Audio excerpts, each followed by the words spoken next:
afternoon, everyone. Thank you all for being here today. In honor of my dad, we actually considered whether we should be 30 minutes late right at our press conference, and we thought, you know what, it's a new era. Monty literally looked at us when we were 10 minutes early ready, and he was like, I don't know what to do with it. Yeah.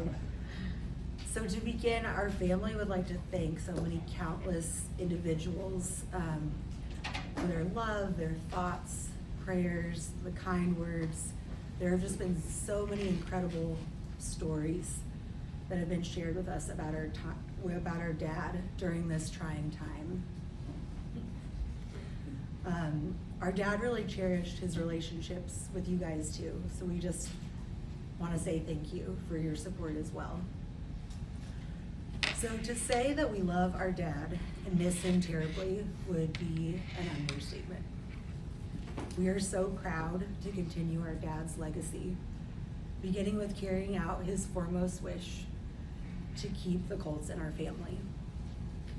We want our fans to know that we've spent decades in our family business learning every aspect of our organization under our dad's leadership. It was sometimes trial by fire, and I'm forever grateful for the invaluable experience that I've gained. It has prepared me and my sisters for moments like today. Now, for women, the opportunity to work in places like the equipment room, which is where my dad started as a teenager in the 70s, it's different. I've had to take a different path. In high school, beginning to learn and interning in sales and marketing, and later increasingly in administration and football operations. My dad was so proud to see each of us find our own niche in the franchise our family loves so much.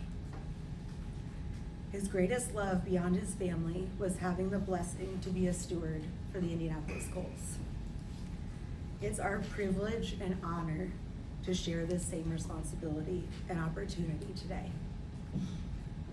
We also want all Colts fans to know that we will continue to work tirelessly in living our mission statement to entertain, inspire, and unite by winning the right way, as we do in an organization and on the field and in our community. Thank you.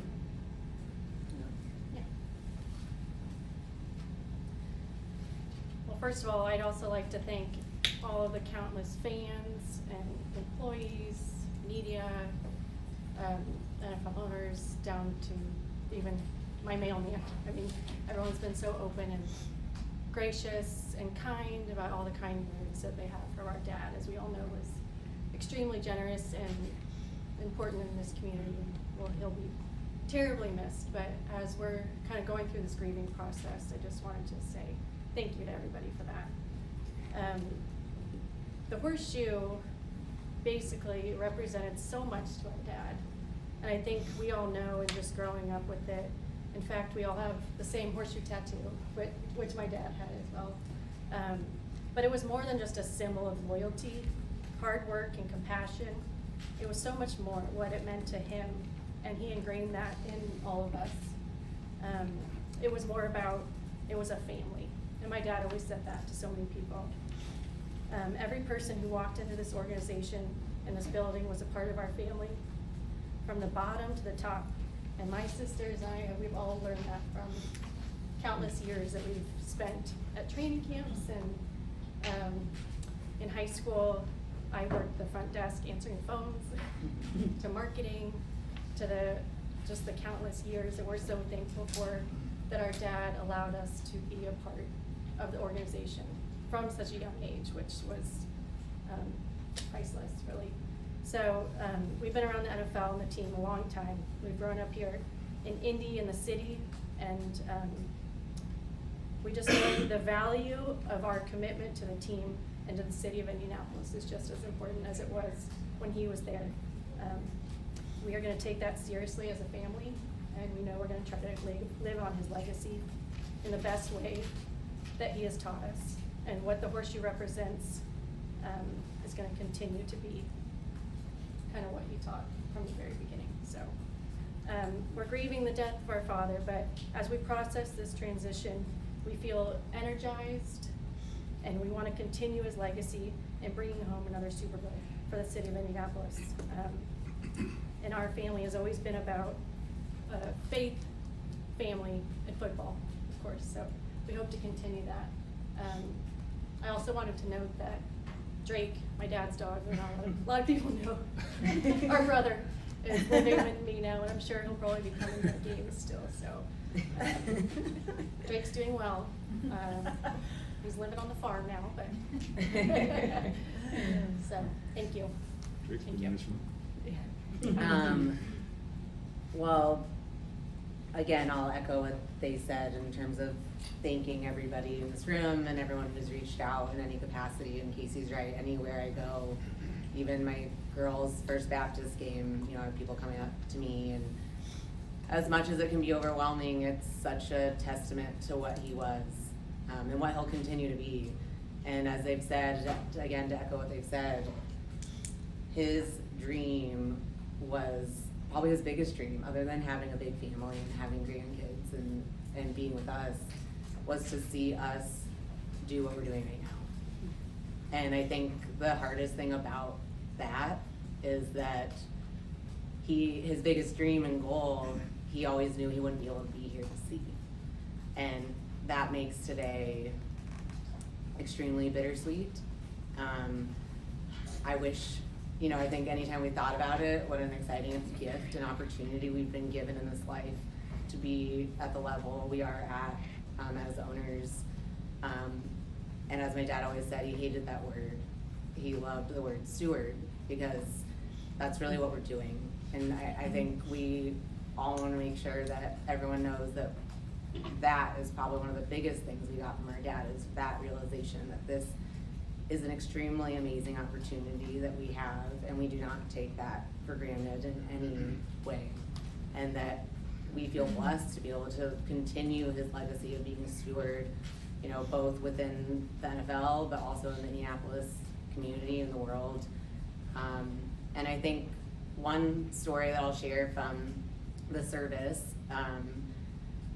that was really impactful for all of us. It was a beautiful celebration, first of all, and I know a few of you were able to be there. And it really was. It was a celebration. He would have loved it.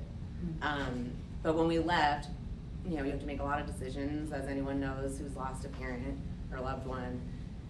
And as overwhelming as it was so nice to have each other to do that with. And through all the decisions, one of them was, you know, how are you going to transfer him down to Crown Hill? And I can't remember who came up with it, but we said, you know, it'd be perfect to take him on his bus that he loved so much one more time. And what we didn't realize or think of in our grief and the chaos of the day and everything is that we took Meridian, you know, that takes you down the heart of the city. And as we were driving, people were just coming out of their homes, taking pictures, waving, stopping their cars, honking, you know, cheering. And it was such a very emotional but extremely beautiful reminder of what he represented here. And we don't take that lightly in any way. And I know that even though he's not here to see this day, he is here. And he is seeing it, and he's literally ingrained in our hearts and in our minds. And there will be no decision that we make that we will not hear his voice in the back of our head, reminding us, when I'm not here, no, you remember this. And I can't tell you how many conversations like that we had. And what a gift. I mean, that's not always common. He let us in on conversations at a very young age. And when I look back on it now, I'm kind of surprised. But he trusted us. And he knew that we understood the seriousness of this job and the responsibility that we had. And I think we'll forever be grateful for that. All right, so we'll open it up for questions. Chat, go ahead. And just a reminder, just introduce yourself, please, first, and then. Mike Chappell, Fox 59. One thing that Jim always said is he learned a lot from his father how to be an owner, the good and the bad. What would you take away from what he has tried to impart to you guys, the good and maybe a few things to stay away from? A few. Well, maybe tweeting. We're I don't know, we haven't decided, I don't know, Twitter giveaways. I knew I liked Twitter. You can give it there. Yeah, we haven't Twitter decided yet giveaways. about our, Who's gonna run the Twitter? our level of tweeting. Well, and I thought we were joking about that earlier because I'm responsible for introducing him to Twitter, so. Yeah. Thanks. But then I would say, Mike, I think a big thing, you know, when Kalen, I think we all kind of touched on collectively the pride, and my dad really looked at it as a responsibility and a true gift and blessing to be able to be a steward of an NFL franchise. I think back to the days when our grandfather even bought the team and he over leveraged himself to do it, and people thought at one point, like, are you crazy? You're gonna, like, you could lose everything. And you know, when you think about just, I think my dad had these sometimes kind of seemingly maybe crazy to other people ideas about things, but then later, you know, years later, you know, I had someone at our celebration of life say, you know, your dad gave me all these amazing stock tips. I had no idea. It's like I did 3 of them, and I wish I bought more of it. And I would also say, as far as, you know, with Kalen leading the charge in our community and impact in all of our philanthropy, I mean, I think you have to give and pay it forward. And my dad, I think we all, you know, learn from that. And I think also hiring good people in our organization, letting them do their jobs and letting them own their role. Like, we might be owners, but you own your role, and we will get out of the way, and we will be there for support. I would say there's so many, but those are some high level ones. Stephen Older, ESPN.com. For any of you, I'm wondering, is there an area that you think will represent maybe the biggest learning curve for you? Because it is different, right? When the buck does stop with you, there are things that you maybe haven't encountered. Is there one area? I can take it. Yeah. I think that for us, as Carlie kind of mentioned at the beginning, and I also hinted at, you know, in talking about how he trusted us so young, I think that although maybe you guys didn't see some of the stuff that we were doing behind the scenes, a lot of that stuff, we were a part of those conversations. We were part of the process. We may not have been the one signing the decision paper, I guess, if you will, but we were exposed to every area you could possibly think of. He never cut us out of any area of any kind, and I think that will help us, like, in this transition. But of course, in anything, in any new role, there'll obviously be some learning curves, but I think because of that from him, and also because of the people that, like you just said, he always trusted people. Yeah. He taught us, probably, I would say, Mike, one of the biggest things that we all 3 have learned is that you hire the right people, you get out of the way, you trust them, and you don't micromanage. And I think that along with that came people that are still here. I mean, at some point we figured we'd talk about Pete Ward. He's a huge asset, and there are people like that across the building that are gonna be huge assets to us as we settle into these new roles.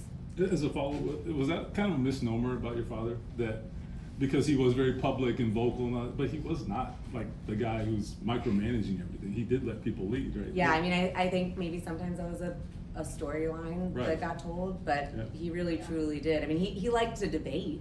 I mean, Chris Ballard says it all the time, and he says it's one of the things I'm gonna miss about him the most, is just our back and forth, almost like fighting, but in a way that's healthy. That's how you get to the end decision. That's how you get to that place. And so I think in that sense, he definitely gave his opinion. And it might be loud, but no, I never, if I was to describe him and what I know to be true, he was not a micromanager.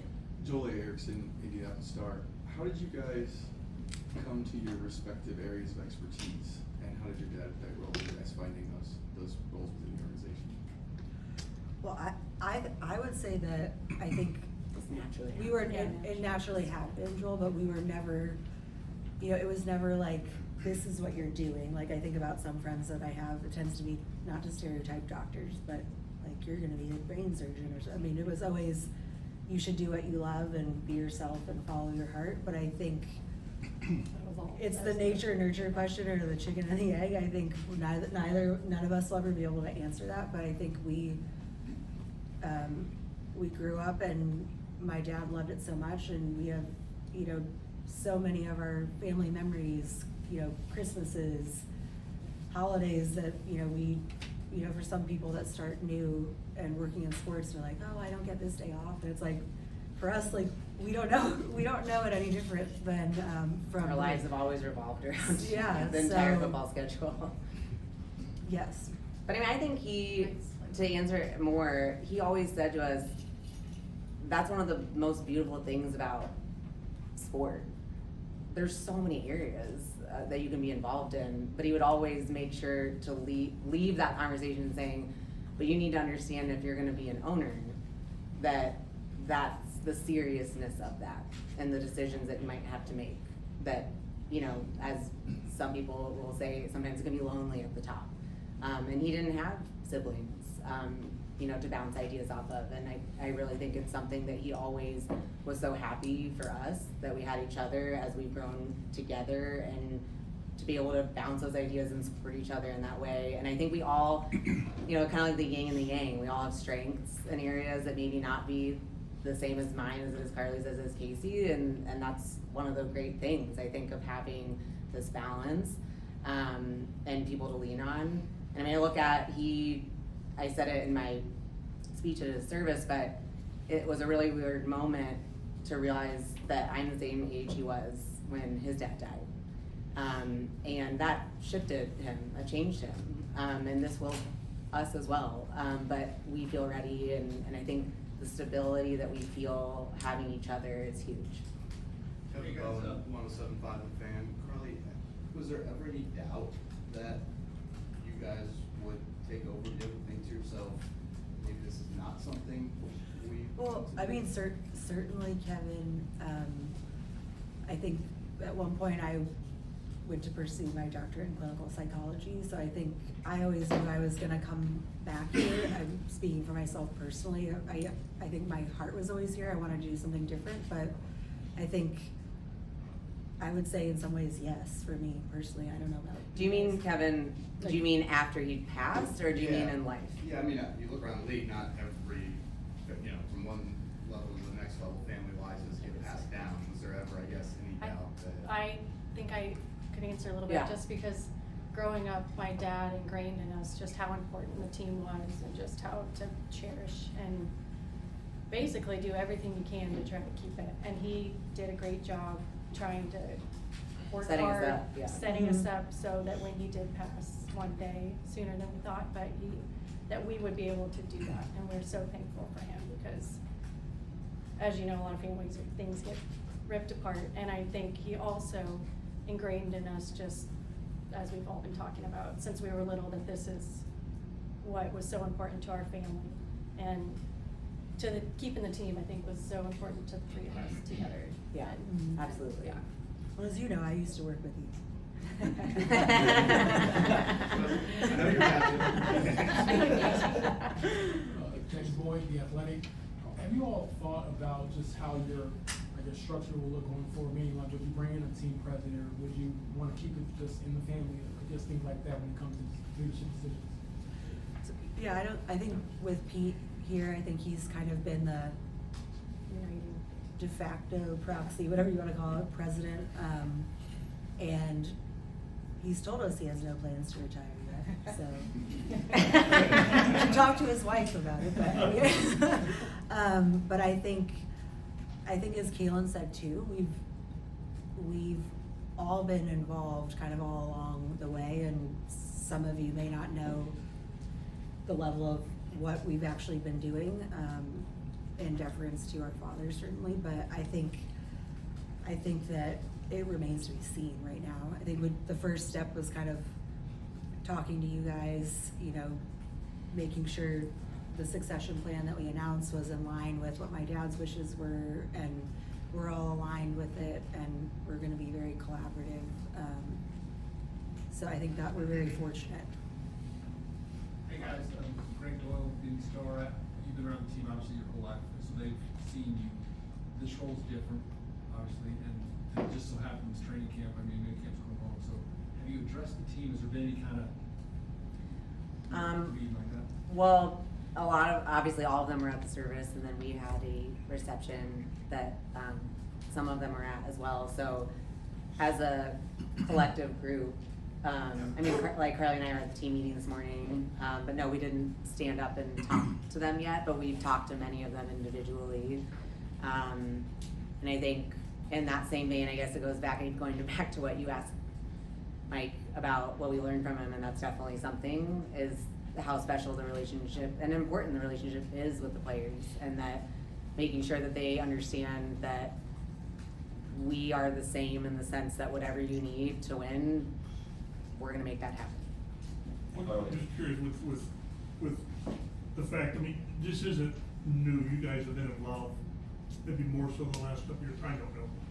But are you confident in the direction the team's taken, is in with Chris and with Coach?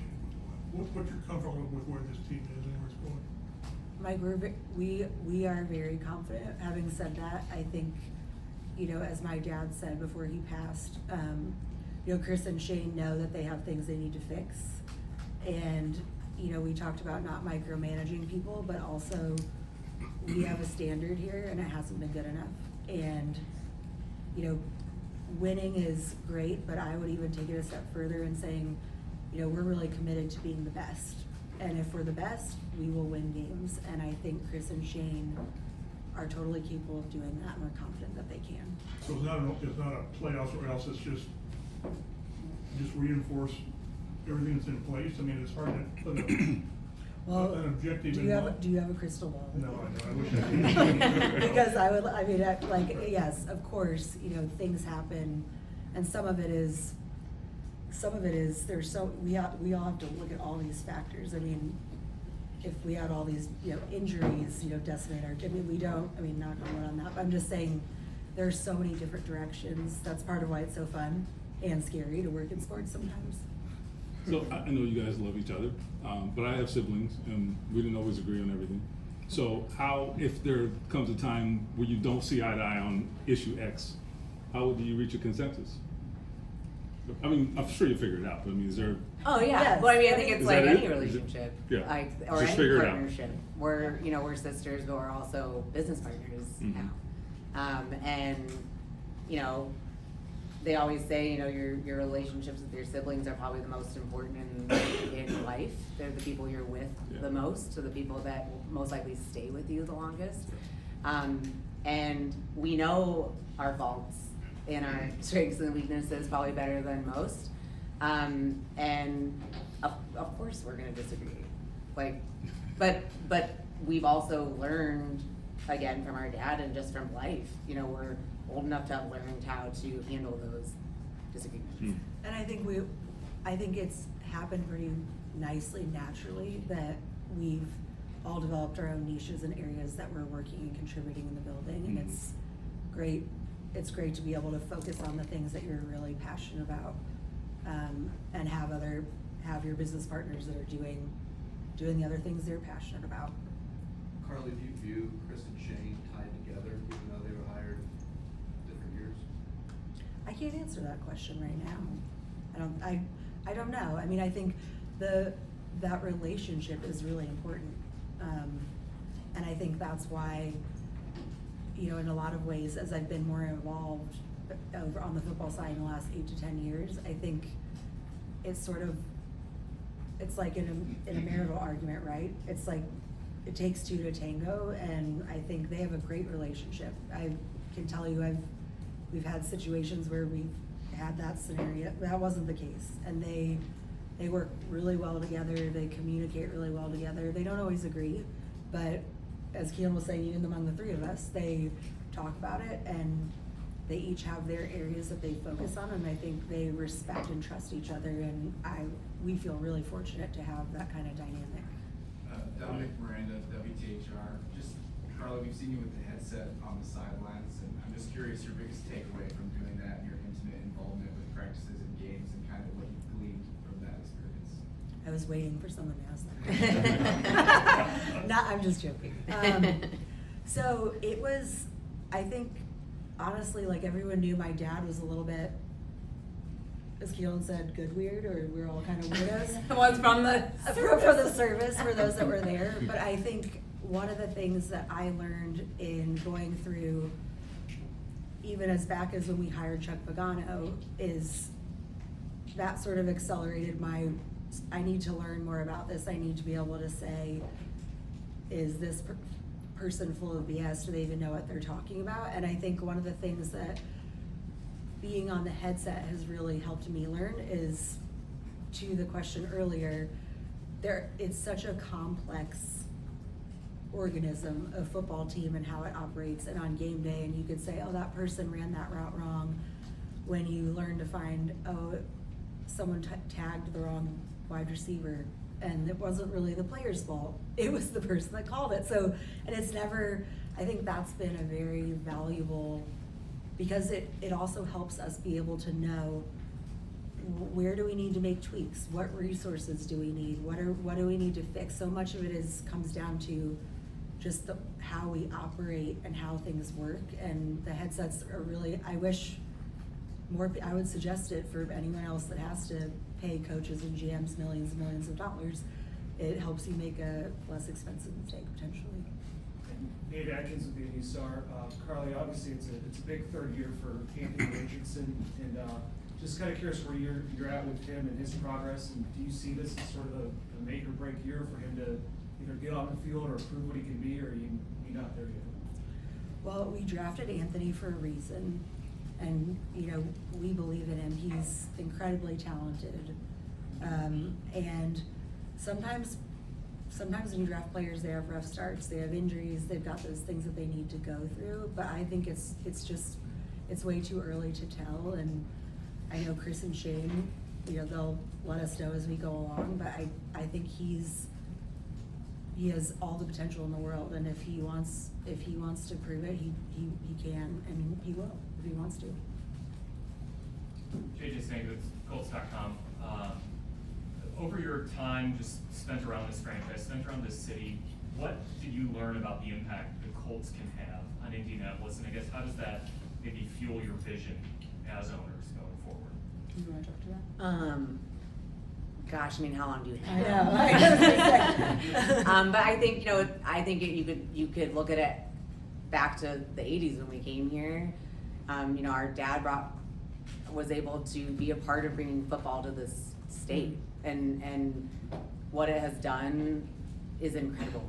And what a cool thing to see. I think that we hope to continue that legacy in that sense, continue to be the people that are able to grow this amazing city that we, I always joke I'm the only true born Hoosier out of our family, but we're all Hoosiers, and we love being here. We love the people, we love the city, and I really don't think there's anywhere else like it. And I think for me, I'll speak for myself, the pride that we feel and probably came from my dad's pride of seeing the impact that you can make off the field because of the success that you have on the field is indescribable, and is something that, his favorite saying, it fits all of these things about him, which is clean house, trust God, and serve others. And I really think that in every element, that's why I love this job, is that anything we're doing, it feels like we're serving others. Even the entertainment on the field, I know that it affects fans Monday morning. I know that, their week could be ruined because we lost.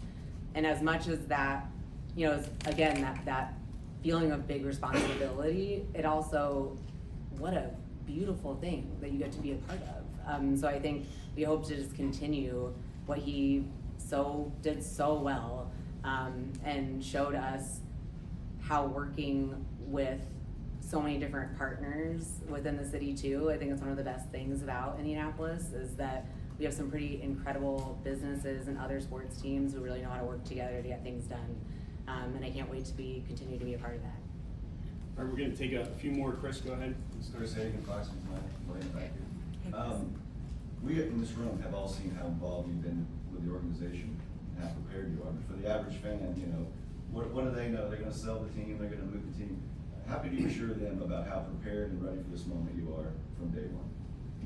Well, I think I know Kalen touched on, we've been very fortunate to really, even at 44, to be involved for decades now. And I think, even as we've had new owners come in, I think we come from a family that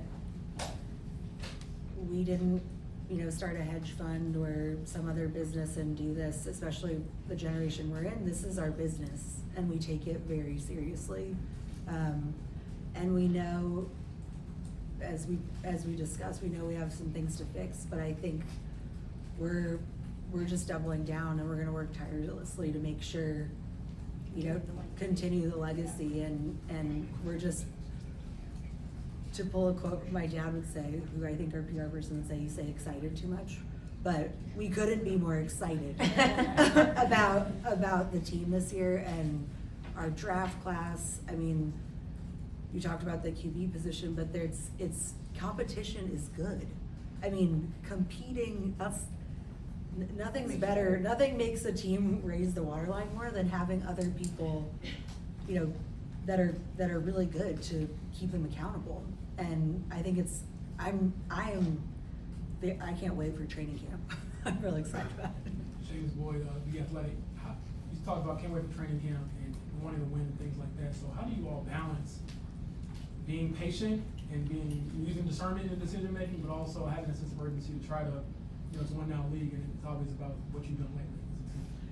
So that's a really good question, and I think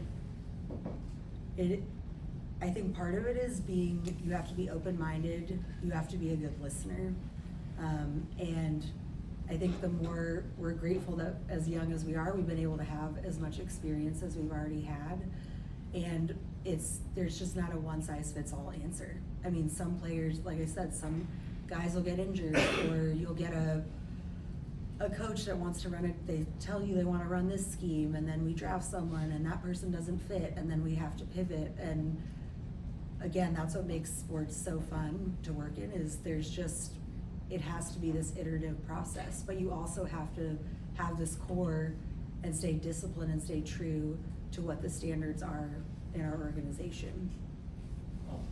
Okay, last one here. Mickey Shuey with the Indianapolis Business Journal. I want to talk about the business side of things for a moment. You guys obviously have a lot of irons in the fire, whether it is the Girls Fight Football Initiative, the Taking the Stigma Initiative, the Irsay Collection. What should people expect to see in those areas and other aspects of the business? We're going to see more involvement, less involvement? Well, you didn't mention what we are in Germany and in the whole DACH region now too. So that one is, it's definitely an emerging market for even the NFL as a whole, which sounds strange to say, like domestically, we're such a behemoth, but I think that for the three of us, we're still just getting, we're prepared for this part, I think, with the football team, but all those other things, obviously my dad did he was very proactive, and we have a great plan, and we're looking forward to that stability, but I think we still have to figure that part out.